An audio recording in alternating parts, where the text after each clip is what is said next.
कि हम सीपैक की वजह से चाइना के साथ जब इत्तेहादी हुए हैं तो हम ऑटोमेटिकली अमेरिका के एक अपोजिंग कैंप में चले गए हैं और वो हमारे सबसे बड़े दुश्मन भारत के इत्तेहादी बन गए। हम जो अमेरिका जैसे कि आपने कहा कि ना ही जो बाइडेन डिसाइड करेंगे ना ही ट्रंप डिसाइड करेंगे कि ताल्लुकात किस तरह से, जब अमेरिका ताल्लुकात नए इलेक्ट होने वाले सदर के हवाले से किस रास्ते पर जा सकते हैं और क्या कुछ बदल सकता है, क्या कुछ बेहतर हो सकता है, या फिर मामलात वहीं के वहीं रहेंगे जैसे कि माजी में और डोनाल्ड ट्रंप के होते हुए रहे थे। तरफ आऊंगी, मुझे बताइएगा ग्राउंड पर क्या कुछ चल रहा है, किसकी जीत पाकिस्तान के हक में बेहतर हो सकती है और कौन सा उम्मीदवार सामने सदर बनकर आ सकता है? क्या पाकिस्तान के लिए कौन बेहतर होगा? देखिए, पाकिस्तान के हवाले से अमेरिका की सदर, जो अमेरिका के सदर होते हैं, वो कुछ हद तक तो अपनी पॉलिसी बनाते हैं, लेकिन बहुत सारी पॉलिसी वहां पे इदारे बनाते हैं। इदारे उनको बताते हैं कि आपने क्या करना है, किस तरह करना है। ओबामा जब आए थे उन्होंने कहा कि मैं ग्वांटानामो बे बंद कर दूंगा, ये कलंक का टीका है अमेरिका के सर के ऊपर, अमेरिका के माथे के ऊपर।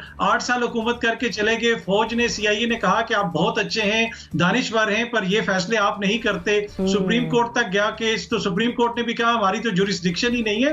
तो अमेरिका और पाकिस्तान के ताल्लुकात का फैसला कुछ हद तक तो आने वाले सदर करेंगे, लेकिन उसमें मेजर इनपुट वहां के इदारों की होगी, चाहे वो फौज हो, पेंटागन हो, CIA हो, स्टेट डिपार्टमेंट हो। तो मेरे ख्याल में थोड़ा सा फर्क पड़ेगा, पाकिस्तान के साथ ताल्लुकात पे ज्यादा नहीं पड़ेगा, कोई भी सदर आ जाए। जनरल साहब, सदर नहीं इदारे ये डिसाइड करेंगे कि पाकिस्तान और अमेरिका के दरमियान ताल्लुकात कैसे होने चाहिए। हमने देखा है डोनाल्ड ट्रंप के दौर में इस्लामोफोबिया को बड़ी तकवीत मिली, पाकिस्तान को छोड़ के बाकी जो कई दीगर मुस्लिम ममालिक है वहां के लोगों के लिए वीजे बंद हो गए। मेरी इत्तला ये है कि इलेक्शन जो बाइडेन जीते या ट्रंप जीते, ट्रंप साहब जो है वो अपनी जीत का ऐलान करेंगे।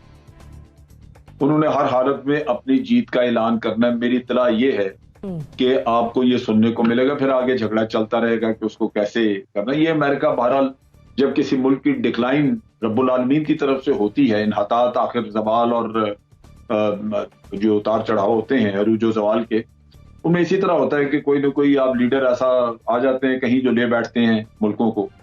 तो इत्तला ये है कि ट्रंप, जब वो कैंप जो है ट्रंप का, उसको तैयार किया जा रहा है कि जी हर हालत में हमने जीत का ऐलान करना है। अब उसके बाद फिर देखा जाए। उसके अलावा हमारी रिलेशनशिप जो है वो कोई खास नहीं है। वजह उसकी ये है कि हम सीपैक की वजह से चाइना के साथ जब इत्तेहादी हुए हैं तो हम ऑटोमेटिकली अमेरिका के एक अपोजिंग कैंप में चले गए हैं और वो हमारे सबसे बड़े दुश्मन भारत के इत्तेहादी बन गए। हम जो अमेरिका, जैसे कि आपने कहा कि ना ही जो बाइडेन डिसाइड करेंगे ना ही ट्रंप डिसाइड करेंगे कि ताल्लुकात किस तरह से, जब डिसाइड ही वहां की एस्टेब्लिशमेंट ने करना है तो डिसीजन कहीं और होगा, लेकिन ट्रंप के हटने से ये चीज फर्क पड़ सकता है कि पाकिस्तान के ऊपर प्रेशर दोबारा आना शुरू हो और ट्रंप की विड्रॉल वहां से कम हो। ठीक है, NBC। देखिए, ट्रंप साहब ने जो हरकतें की हैं वो तो बात सबके सामने बहुत क्लियर है। 11 पैक्ट्स हैं जिनसे वो निकले हैं, जिनमें पेरिस एग्रीमेंट भी है, WTO भी है और ह्यूमन राइट्स काउंसिल भी है। उसके अलावा इंटरमीडिएट मिसाइल का एग्रीमेंट भी शामिल है।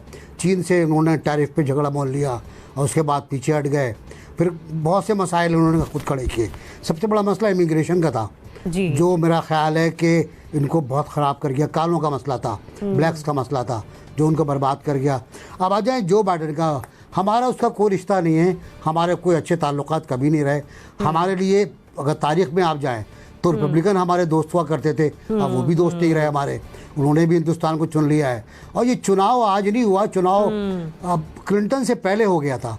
क्लिंटन का दौरा हिंदुस्तान और फिर हमारे यहाँ 1 घंटे के लिए आना, वो भी पर्दे में, नकाब में, वो आना, TV पर खिताब करना और चले जाना, वो वाजे कर गया था कि दुनिया कहाँ जा रही है।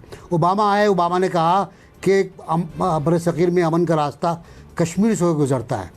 अब पेंटागन की बात कर रहा हूँ मैं आपसे, कश्मीर से गुजरता है। जब वो प्रेसिडेंट हो गए, मुंतखब हो गए, तो वो रास्ता ही भूल गए, वो कश्मीर को ही भूल गए। वो उन्होंने हरफ गल की तरह मिटा दिया। और फिर भारत में इन्वेस्टमेंट, भारत से दिफाई ताउन, भारत से मिसाइल्स का ताउन, भारत से फ्रांस के जरिए तैयारों का ताउन, इसी तरह।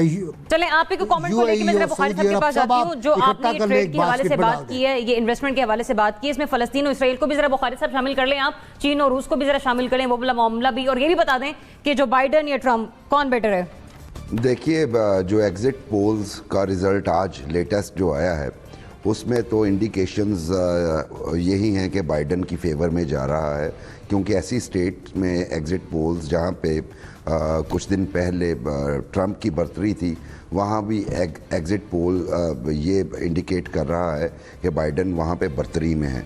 तो एक चीज़ तो ये इंडिकेशंस ही होती हैं जिससे आप अंदाज़ा लगाते हैं कि क्या हो सकता है। तो फेवरेबल हालात हैं बाइडन के लिए। अच्छा। अब पाकिस्तान के लिए कौन बेहतर है और कौन कम बेहतर है, उसमें सिर्फ एक बात जैसे जनरल साहब ने फरमाया और नासिर भाई ने, कि पाकिस्तान की अफादियत अमेरिका के लिए किस वक्त कितनी होती है, इस पे डिपेंड करता है कि अमेरिका पाकिस्तान के लिए कितना बेहतर है।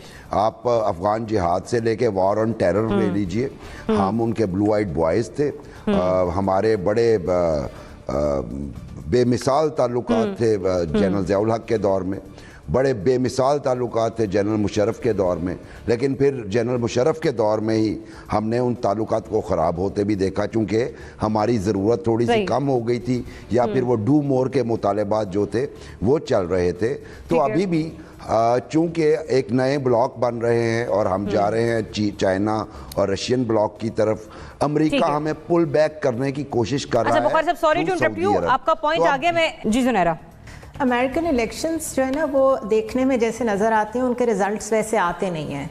तो एग्जिट पोल्स वगैरह जो मर्जी कह रहे हों, blue states, red states, swing states, जो मर्जी करें, असल मसला जाता है इलेक्टोरल कॉलेज में। और इलेक्टोरल कॉलेज में जो बैलेंस मेंटेन किया गया है छोटी स्टेट्स को इक्वल लेवल देने के लिए, उसकी वजह से 2 दफ़ा हमने देखा है बहुत बड़ा अपसेट, एक एल गॉर की दफ़ा और एक दफ़ा हिलरी क्लिंटन की दफ़ा। और इस दफ़ा तो अगर इस तरह की सिचुएशन पैदा हुई, जो कि मैं फोर्सी कर रही हूँ, तो अपनी सुप्रीम कोर्ट में जज बिठा चुके हैं एनी कॉनी बैरेट जो है ट्रंप।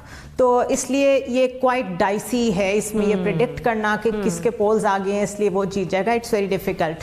जहाँ तक पाकिस्तान के साथ ताल्लुकात का ताल्लुक है, तो पाकिस्तान चाइना ब्लॉक में शामिल है और चाइना के लिए कंटेनमेंट की पॉलिसी चलेगी, चाहे जो बाइडन आए चाहे ट्रंप आए।